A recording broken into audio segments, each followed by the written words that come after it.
à Chuck B Critique. Aujourd'hui, je vous donne mon avis sur le tout nouveau film de Disney intitulé Croisière dans la jungle, version française de Jungle Cruise.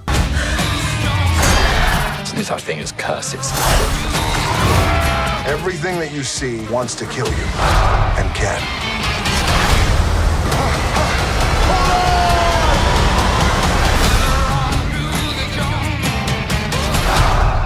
Ça raconte l'histoire de la chercheuse Lily Houghton qui voyage de Londres vers la jungle amazonienne afin de retrouver un arbre ancien possédant des capacités de guérison inégalées pouvant changer l'avenir de la médecine.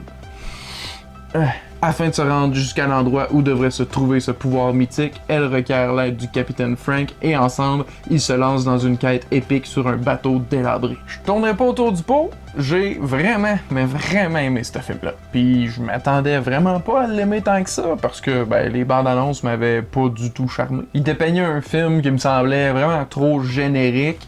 Puis c'est vraiment pas ça qu'on a eu, en tout cas pour ma part. Soit je dois avouer que ça emprunte à beaucoup de films adorés, mais le film se les réapproprie à sa manière pour donner une toute nouvelle expérience. Et qui plus est, une expérience amusante.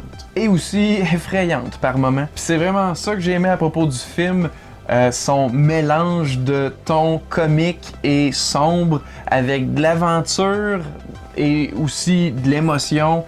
Tout ça, bien balancé, donne vraiment une aventure totalement amusante. Dès le début du film, j'ai remarqué le côté un petit peu plus sombre qu'il pouvait avoir et je me suis pas trompé parce que on l'a eu à nouveau à plusieurs moments dans le film et j'ai vraiment aimé ça parce que moi c'est ça, j'aime l'horreur et quand il est mélangé dans d'autres choses, j'aime ça aussi encore plus. Donc soyez prévenus pour les plus jeunes enfants.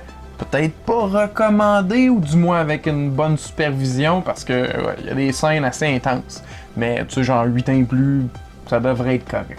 Pour vous donner une idée assez simple du niveau de plaisir que j'ai retrouvé dans ce film-là, pour moi, c'est un mélange entre Indiana Jones, La Momie avec Brendan Fraser, et Pirates des Caraïbes, un autre film inspiré d'une attraction de Disneyland qui a été un énorme succès et qui laisse présager l'avenir de cette nouvelle franchise-là si les gens sont au rendez-vous. En espérant tout simplement que s'ils vont dans cette direction-là, ils arrêtent avant qu'il soit trop tard puis qu'on ait, mettons, des films qu'on est un peu indifférent dans une franchise. Pour l'instant, c'est un coup de départ vraiment retentissant, puis qui est, je crois, à découvrir au cinéma, parce que, c'est pas ça que j'ai fait. Je l'ai écouté à la maison, parce que, justement, mes attentes étaient très basses et j'ai voulu sauver du temps.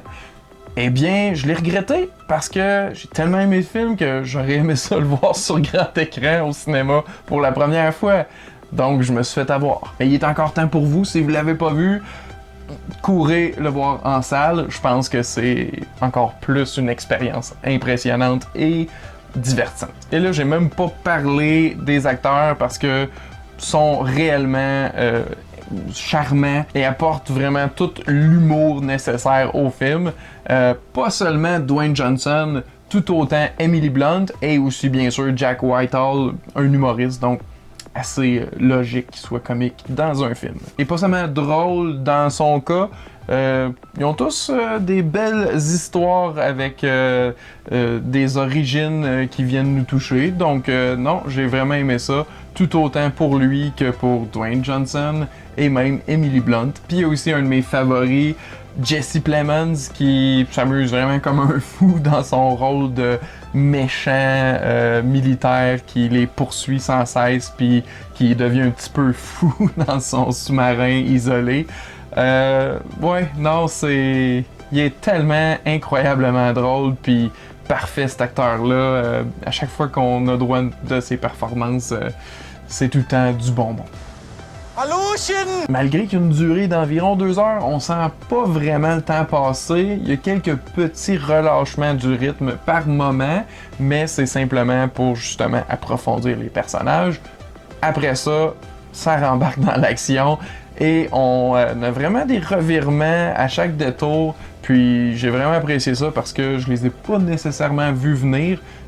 Certains m'ont vraiment comme totalement surpris. C'est réellement une belle aventure avec du cœur qui est absolument immanquable à mon avis. C'est un plaisir assuré. Fait que j'étais quand même assez curieux quand je me suis questionné à savoir c'est qui a réalisé ça? Ben, à ma grande surprise, c'était quelqu'un que je connaissais pas le nom, mais que je connais plusieurs de ses films puis que je les aime beaucoup. Il se prénomme Jaume Collet-Serra, et en plus d'avoir fait 4 films d'action avec Liam Neeson, ben il a fait un de mes remakes préférés, c'est-à-dire House of Wax. Orphan, un super bon thriller dont une suite prequel s'en vient prochainement. The Shallows, un somme toute très bon film de requin récent, ainsi qu'une mini-série dont probablement la majorité des gens ont oublié l'existence, qui se nommait The River, et qui était justement sur des explorateurs qui allaient dans une jungle amazonienne et qui avait des trucs surnaturels très horrifiques qui se passaient. Donc je prends tout ça ensemble puis je fais comme oui, ça fait totalement du sens qu'il ait réalisé ce genre de film-là avec Croisière dans la jungle, et c'est pour ça que j'ai autant aimé ça, parce qu'il y a une sensibilité de l'horreur et du divertissement qui est totalement compris. Donc c'est ça qu'on a à l'écran avec ce film-là. Puis là, je veux pas faire peur au monde qui écoute pas des films d'horreur, là, parce que c'est pas un film d'horreur. Il y a vraiment juste des éléments d'horreur, entre guillemets, dans le film. Parce qu'il faut quand même le mentionner, il y a 6 scénaristes derrière ça, qui ont tous des films très familiaux sous la cravate. Entre autres, pour le mentionner, la trilogie Cats and Dogs. Donc, inquiétez-vous pas, c'est quand même très familial dans l'ensemble, mais avec un petit edge que moi j'ai totalement apprécié. Je sais pas si mes attentes avaient pas été aussi relativement à base que j'aurais eu autant le gros coup de cœur pour ce film-là, mais j'ai l'impression que quand même. Mais au final, c'est un super divertissement pour toute la famille que je recommande chaudement. Vraiment, tout le monde, allez voir ça au cinéma. Si vous pouvez pas, Disney+, mais écoutez-le.